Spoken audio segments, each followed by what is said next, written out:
దేశవ్యాప్తంగా అన్ని రాష్ట్రాల రాజధానుల్లో వెంకటేశ్వర స్వామి ఆలయాలను కట్టాలని నిర్ణయం తీసుకున్నట్లు ఏపీ సీఎం చంద్రబాబు చెప్పారు. తిరుమలలో గతంలో ముంతాజ్ హోటల్కి ఇచ్చిన అనుమతులు రద్దు చేస్తున్నట్లు ప్రకటించారు. 7 కొండలను ఆనుకొని ఎక్కడా కమర్షియలైజేషన్ ఉండకూడదని ఆదేశించారు. వెంకటేశ్వర స్వామి ఆస్తుల్ని కాపాడడమే లక్ష్యమన్నారు ఏపీ సీఎం చంద్రబాబు.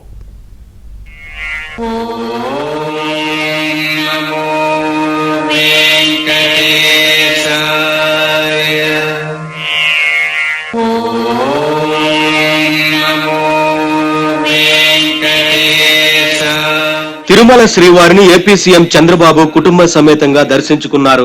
మనవడు నారా దేవాంశ్ పుట్టినరోజు సందర్భంగా తిరుమల వెళ్లారు. ఆలయ మహాద్వారం వద్ద టీటీడీ చైర్మన్, అర్చకులు లాంఛనంగా స్వాగతం పలికారు. క్యూలైన్ ద్వారా సీఎం చంద్రబాబు, నారా భువనేశ్వరి, లోకేష్, బ్రాహ్మణి, దేవాంశ్ ఆలయంలోకి వెళ్లారు. శ్రీవారి దర్శనం అనంతరం అర్చకులు సీఎం కుటుంబ సభ్యులకు వేదాశీర్వచనం చేశారు.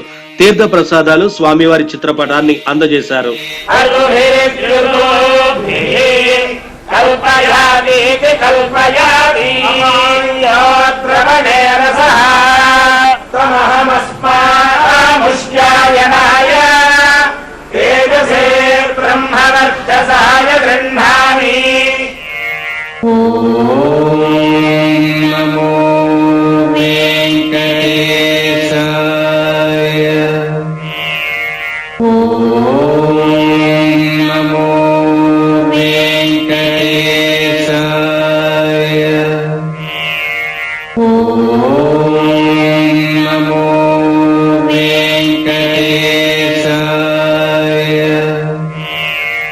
దేవాంశ్ పుట్టినరోజు సందర్భంగా తరిగొండ వెంగమాంబ అన్నదాన సత్రంలో భక్తులకు స్వయంగా సీఎం చంద్రబాబు కుటుంబ సభ్యులు ప్రసాద వితరణ చేశారు.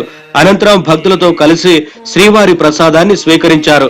మనవడు దేవాంశ్ పుట్టినరోజు సందర్భంగా ఒక్కరోజు అన్నదానానికి సీఎం చంద్రబాబు 44 లక్షల రూపాయల విరాళం అందించారు.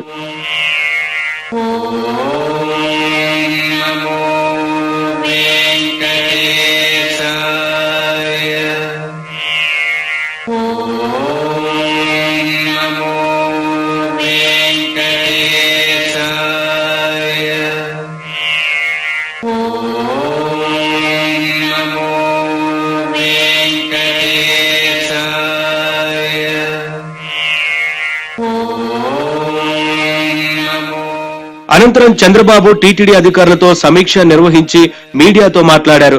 ప్రతిరోజు ఎంతో మంది భక్తులు తిరుమలకు వస్తున్నారని, అన్నదానానికి చాలా మంది వితరణ ఇస్తున్నారని ఆయన చెప్పారు.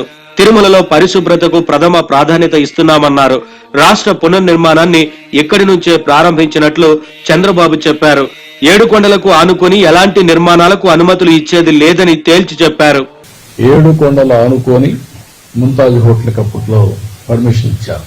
నేనైతే ముంతాజ్ హోటల్ కూడా వాళ్ళకి చెప్పి ముంతాజ్ హోటల్ మార్చారు. అయినా కూడా నేను వారికి చెప్పింది ఇక్కడ మీకు ఇవ్వలేం.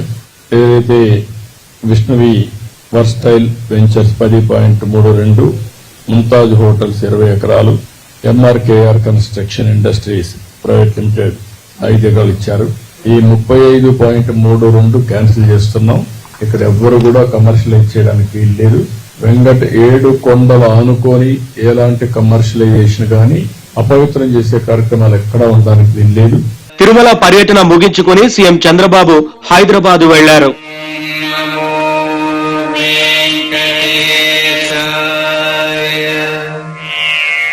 Oh